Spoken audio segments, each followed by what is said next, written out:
ہم آگے بڑھتے ہیں۔ السلام علیکم مفتی صاحب۔ جی وعلیکم السلام ورحمۃ اللہ۔ جی مفتی صاحب، سوال یہ ہے کہ اس وقت لاک ڈاؤن کا ماحول چل رہا ہے، تو لوگوں نے سوال یہ کیا ہے کہ کیا اس وقت گھر پر تراویح پڑھ سکتے ہیں؟ کیا تراویح کی نماز اس وقت گھر پہ ہو سکتی ہے جماعت کے ساتھ؟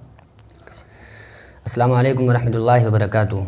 ناظرین اکرام، جیسا کہ سوال ہے کہ اس وقت ہندوستان میں لاک ڈاؤن کا ماحول ہے اور مسجدوں میں جانا بند ہے، تو اب ہم تراویح گھر پہ کس طرح سے پڑھیں گے؟ اگر ہم تراویح کی جماعت گھر پہ کرنا چاہیں تو اس کی کیا صورت ہوگی؟ میں عرض کر دیتا ہوں کہ اگر سب سے پہلے تو ہمیں گھر میں چاہیے کہ ہم جماعت کر لیں، اور جماعت اس طرح سے کریں گے کہ جو بھی شخص نماز پڑھانے والا ہے یا جس کو صورتیں یاد ہیں، قرآن اچھا ہے، تو وہ شخص امامت کر لے اور اس کے پیچھے گھر کے جو لوگ ہیں، مرد حضرات ہیں، وہ کھڑے ہو جائیں۔ اور اگر ان میں کوئی نامحرم نہیں ہے تو اس کے پیچھے بچے اور ان کے پیچھے پھر عورتوں کی صفیں بھی لگائی جا سکتی ہیں۔ یہ تو رمضان المبارک میں تراویح کا معاملہ ہو گیا جماعت کے ساتھ۔ اب یہاں پر ایک سوال اور میں اسے بھی کلیئر کر دیتا ہوں کہ اگر کہیں پر ایسا معاملہ ہوتا ہے، ایسا ماحول ہوتا ہے کہ بھئی کسی انسان کو 1 2 ہی 3 4 صورتیں یاد ہیں، تو اب وہ تراویح کو کس طرح سے پڑھے گا؟ تو اس کے لیے سب سے اہم بات یہ سمجھ لیں کہ تراویح میں یہ ضروری نہیں ہے کہ ہم الم تر کیف سے والناس تک کی صورتوں کو ریپیٹ کریں، جیسا کہ اکثر و بیشتر ایسا ہوتا ہے۔ غیر حفاظ جو حضرات ہیں تو وہ ایسا ہی کرتے ہیں کہ الم تر کیف سے والناس تک کی صورتیں 2 مرتبہ میں پڑھا دیتے ہیں، 20 رکعت ادا ہو جاتی ہیں۔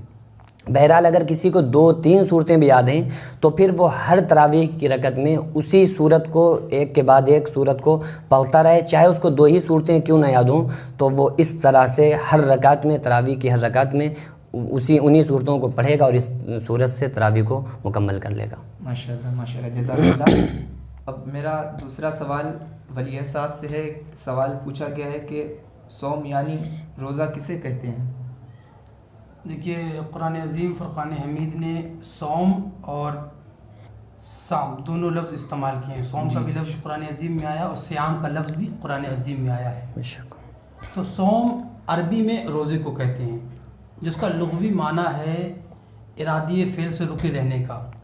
بعض علماء نے اس کی تفہیم اور تعویل اور ترجمہ اس طرح سے کیا ہے کہ الامساک عن المفطرات، یعنی الامساک عن الاکل والشرب والجماع، یعنی ارادی فعل کھانے سے رکے رہنا، پانی پینے سے رکے رہنا اور بیوی سے تعلقات قائم کرنے سے رکے رہنا، طلوع آفتاب سے غروب شمس تک، یعنی سحری سے لے کر اور افطار تک ان تمام فعل سے، کاموں سے رکے رہنے کا نام روزہ ہے۔ اسے روزہ کہا جاتا ہے۔ ماشاءاللہ، جزاک اللہ۔ اور میرا اگلا سوال مفتی صاحب قبلہ سے ہے۔ سوال پوچھا گیا ہے کہ حالت روزہ میں اگر بدخواب آ جائے تو اس کے لیے کیا حکم ہے شریعت میں؟ دیکھیے، اکثر و بیشتر ایسا ہوتا ہے کہ رمضان المبارک کے مہینے میں زیادہ تر نوجوان طبقے کے جو لوگ ہیں تو وہ سحری کے بعد، اس نماز کے بعد، نماز سے فارغ ہو کر وہ سو جاتے ہیں۔ تو وہ سونے کے بعد اکثر و بیشتر ان کو احتلام وغیرہ ہو جاتا ہے، ناپاک ہو جاتے ہیں۔